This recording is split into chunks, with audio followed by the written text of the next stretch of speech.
안녕하세요. 결혼한 지 2년 된 30대 중반의 여성입니다. 매일같이 다른 사람들의 사연을 들으며 이러쿵저러쿵 한 소리씩 하던 사람이기도 하고요. 그런데 오늘은 제 사연을 좀 말해볼까 합니다. 시부모님도 그렇고 아주버님 부부도 그렇고 어찌 그리 염치가 없으신지. 솔직히 시댁 식구들이 아무리 개차반이어도 남편만 멀쩡하면 이래저래 참고 살아봤을 거예요. 시댁 식구들하고 같이 사는 것도 아닌데 제가 뭐 한다고 이혼까지 하겠어요? 하지만 팔은 안으로 굽는다잖아요. 남편은 무슨 일이건 간에 시댁 식구들과 관련이 있다 싶으면 무조건 제가 이해하고 넘어가길 바랬어요. 남편이 아니라 남의 편이라더니 정말 그 말이 딱이더라고요. 이럴 거였으면서 왜 그렇게 절 꼬시려고 안달이 나 있던 걸까요? 남편은 저희 아버지 건물 3층에서 국어교습소를 운영하고 있었습니다. 저는 1층에서 카페를 운영하고 있었고요. 제 카페에 오시는 손님들은 대부분이 단골이고 남편도 그들 중 한 사람이었어요. 고객 관리 차원에서 손님들이 오면 상황이 허락하는 한 한두 마디 인사도 하고 가벼운 대화도 나눕니다. 나중에 들었지만 남편은 그 대화가 즐겁고 기다려지더래요. 아무튼 몇 번의 대화로 서로 좀 친해졌다 싶었을 때쯤 나이 얘기가 나왔습니다. 제가 33이라고 하니 남편은 잠깐 놀라는 듯 하더니 자기도 33이라더군요. 꽤나 어려 보였기에 당연히 저보다 동생일 거라 생각했는데 의외였지요. 그게 거짓말이었다는 걸 알게 된 건 남편과 연인 사이가 되고 반년쯤 되었을 무렵이에요. 여행지에서 쓸 차를 빌리려는데 남편의 운전면허증이 필요했거든요. 그때 남편이 저보다 5살이나 어린 연하라는 걸 알게 되었습니다. 처음엔 당연히 헤어지자고 했어요. 5살 연하면 제 남동생보다도 어렸으니까요. 하지만 남편은 제가 너랑 나는 안 된다고 할수록 오히려 결혼하자며 더 저돌적으로 나왔습니다. 제가 어이가 없어서 그러면 한번 지금 가진 게 얼마나 되는지 말해보라고 했어요. 예를 들어 현재 얼마나 벌고 있는지, 모아둔 돈은 얼마나 있는지, 시부모님 재산 상태라던가 보통 사람들이 말하는 객관적인 조건들 말이에요. 남편의 수입은 월 300 정도였고 시부모님은 좋은 동네에서 월세로 살고 계시다 했습니다. 재산은 잘 모르지만 소일거리로 한 달에 100에서 200 정도 벌고 계신 걸로 안답니다.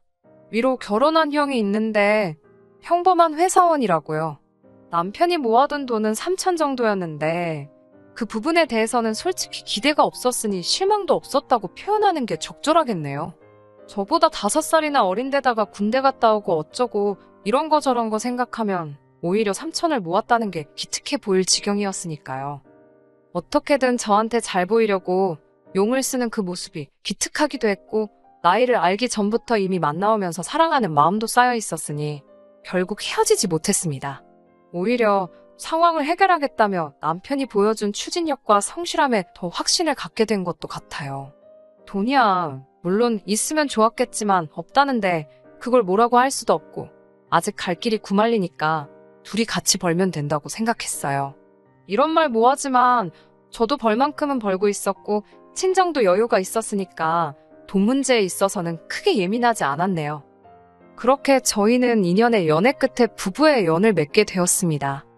저와 남편 둘만의 결혼 생활을 이야기하자면 다른 부부들처럼 가끔 부딪히는 일이 있긴 했어도 무난한 편이었어요. 시댁 식구가 얽히는 경우만 제외한다면요. 더 정확히 말씀드리자면 시댁 식구가 얽혔다는 건 돈 이야기가 나왔을 때를 말하는 거예요. 이제 와서 돌이켜보면 진짜 돈 때문에 궁상맞은 시댁 식구들 때문에 정말 못 같은 일들이 많았는데요. 그걸 나열하자면 한도 끝도 없으니 몇 가지만 이야기해볼까 봐요.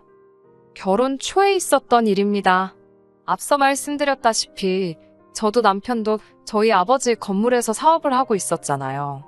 사람들은 제가 딸이니까 월세를 안 낼 거라고 생각하던데 저도 될 거 다 내면서 장사하는 입장이었습니다.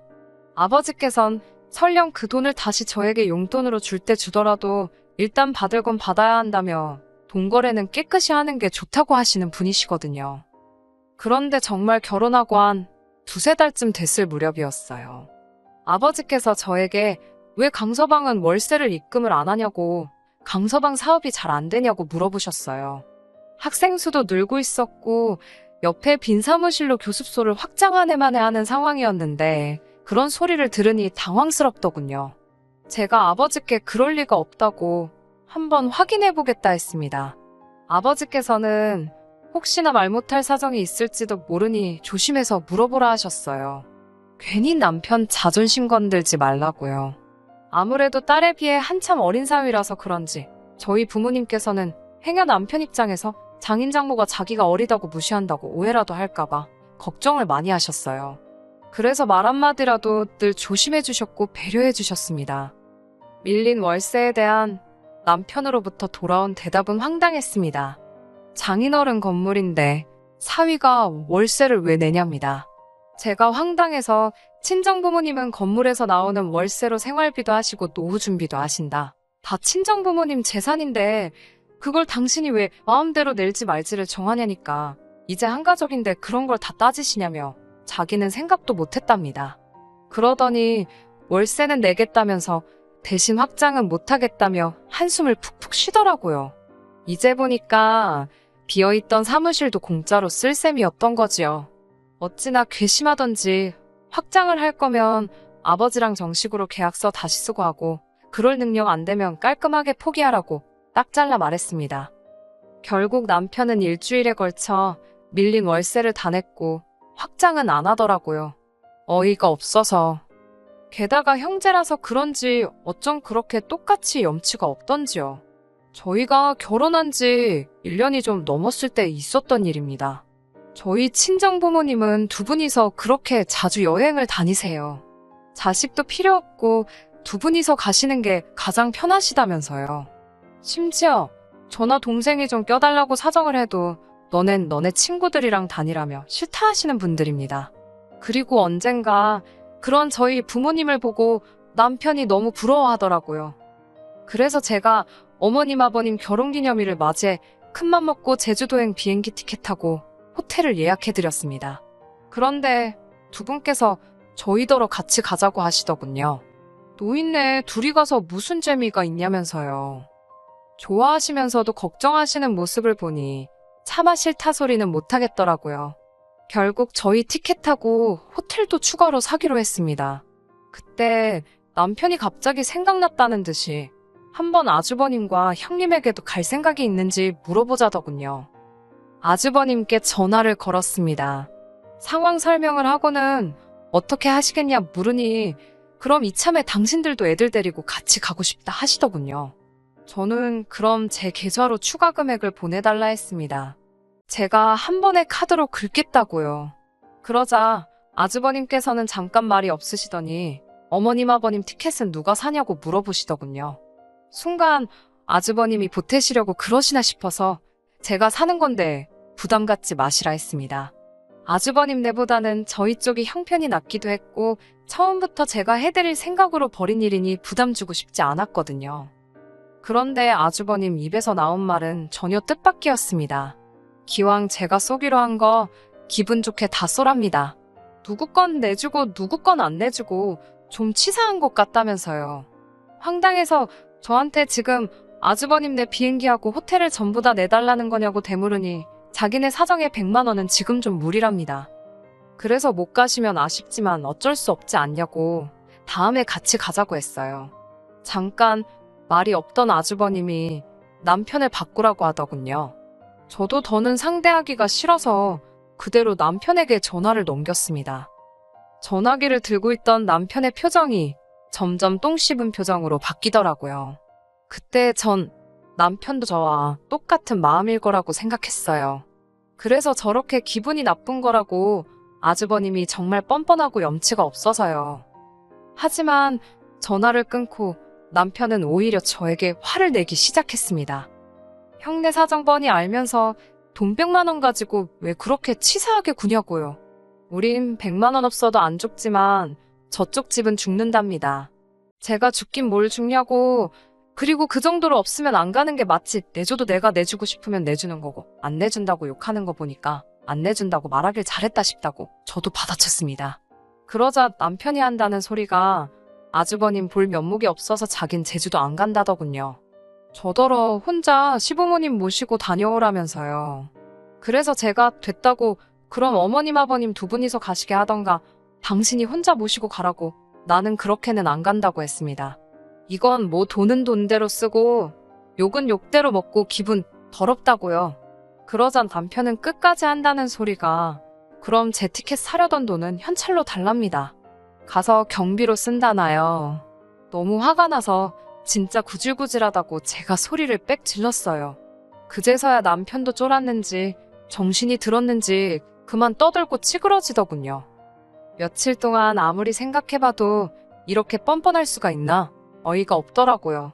솔직히 결혼 초부터 가족끼리 외식을 가든 나들이를 가든 조금만 돈 든다 싶으면 아주버님네가 이리 빼고 저리 빼고 그러는 게 눈에 빤히 보였어요. 그렇지만 저희와 달리 애들도 있고 아주버님도 외벌이니 오죽하겠나 싶어서 그냥 모르는 척하고 저희 부부가 대부분 부담하고 있었거든요. 저희라고 돈을 쌓아놓고 살아서 그런 게 아니라 그냥 가족이니까 배려를 하고 이해를 한 거지요.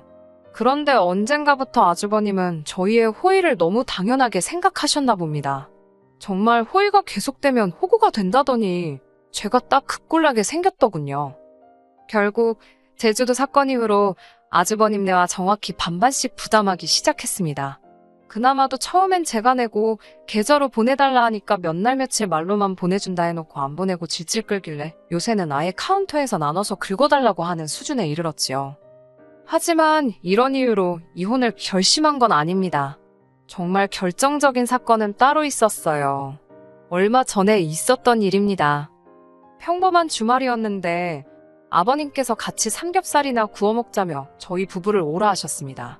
이전에도 몇 번이고 이런 식으로 자리를 만들어 아주버님네와 화해 아닌 화해를 시키시려는 시도를 하셨기에 이번에도 그런 자리겠거니 생각했어요. 말이 좋아 화해지 저희더러 그만 뻗대고 굽히고 들어가라는 거였는데 당연히 제 입장에선 그럴 이유가 없었기에 늘 서로 감정만 더 상하는 일이 비일비재했습니다. 아버님도 참 포기를 모르신다 생각했지만 이번에도 모르는 척 알겠다고 했습니다. 하지만 이번엔 달랐습니다. 시댁에 도착했을 때 아주버님과 형님은 왔다 간 건지 아니면 안 온 건지 어쨌든 자리엔 없었고 아버님 어머님은 이미 꽤나 취해 계셨어요. 술이 약한 남편이 먼저 피곤하다며 자러 들어갔고 저도 따라 들어가려 했지만 아버님이 당신 말이 안 끝났는데 어딜 가냐며 저를 주저앉히시더라고요. 이후로 2시간 가까이 아버님의 연설을 듣고 있었는데 갑자기 이야기가 이상한 쪽으로 흘러가기 시작했어요. 뜬금없이 아버님께선 저더러 섭섭하다셨어요.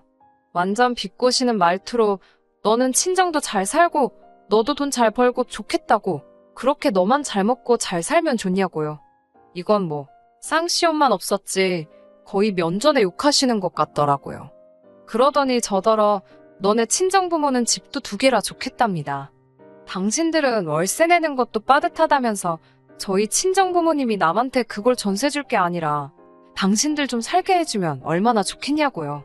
하다못해 월세라도 아끼면 숨통 좀 트일 것 같다면서 사람이 다 같이 잘 먹고 잘 사는 게 좋지 혼자만 잘 살면 그게 무슨 소용이냐입니다. 어머님 아버님께서 전세금만 있으시다고 하면 당연히 살게 해드릴 수 있지요. 하지만 전세가 6억인가 7억인가 하는 아파트예요. 제가 알기로 어머님 아버님 6, 7억이 뭔가요? 1억도 없으신 분들입니다. 한마디로 억지를 쓰고 계셨어요. 그러더니 무슨 물꽃 터진 것 마냥 아버님의 불평불만이 끝도 없이 나오기 시작했습니다. 아버님께서는 요새 당신 나이에 차 없는 사람이 누가 있냐면서 돈이 없어서 비행기는 못 타도 차라도 있으면 어디 가서 콧바람은 좀 쐬고 다니지 않겠냐고 계속 차 타령을 하시더라고요. 아니면 택시라도 타고 다니게 돈 좀 달라 하셨습니다. 무릎이 아파서 지하철이고 버스고 못 타시겠다고요. 뭐 그 밖에도 한 달에 2번 정도는 당신들 체력 회복 좀 하게 소고기 좀 사달라. 돈 벌어서 월세 내고 뭐하고 나면 남는 거 없으니 생활비 좀 보태달라. 별소리를 다 하시더라고요. 솔직히 기도 안 차고 표정 관리도 안 되었어요. 술 취한 사람을 상대로 무슨 말을 하겠냐 싶어 대꾸도 좀 하다가 그냥 말았습니다. 제가 말해봤자 듣지를 않으셨으니 말이 통하지도 않았고요. 그럼에도 불구하고 취중진담이라잖아요.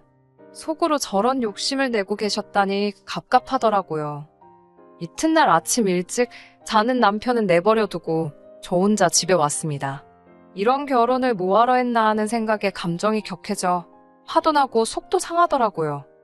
얼마 뒤 남편이 집에 왔습니다. 아무것도 모른다는 표정으로 왜 안 깨우고 혼자 갔냐며 툴툴거리더군요. 남편에게 간밤에 아버님이 하신 이야기를 들려주었습니다. 취하셨다고는 해도 내 마음이 많이 상했고 솔직히 너무 답답하다고요. 그러자 남편 반응이 가관이었습니다. 자기 부모님이 오죽하시면 그런 말씀을 하셨겠냐며 꾹꾹 눌러놓으셨던 저에 대한 실망과 화가 터져나온 거랍니다. 자기가 보기에도 제가 돈 좀 있다고 어머님 아버님한테도 그렇고 아주버님한테도 너무 예의가 없었다는 거예요. 솔직히 이번에 차 바꾼 것도 그렇답니다. 그럴 돈이 있으면 제 차를 업그레이드 할 게 아니라 이참에 아버님도 한 대 딱 사드렸어야 한답니다. 어머님 아버님 입장에선 어린 아들 나이 많은 며느리한테 보냈을 때는 말씀은 안 하셔도 기대하시는 바가 있으셨을 거라고요. 오해하지 말고 들으라면서 자기가 정말 객관적으로 이야기하는 거라는데 어처구니가 없더라고요. 내가 먼저 결혼하자고 그랬냐니까 자기는 저한테 기대고 살 수 있을 줄 알았답니다. 정말 결혼 전에는 별도 달도 따질 것 같더니 이게 무슨 일이지 어안이 벙벙하더군요. 며칠의 고민 끝에 남편에게 이렇게 사는 건 아닌 것 같다고 헤어지자 했습니다. 이혼하자고요. 당신도 무섭고 당신 가족들도 무섭다고 했네요. 나를 무슨 봉으로 아는 것 같은데 이러다 나중에 내 재산 넘볼까 무서워서 같이 못 살겠다 했습니다.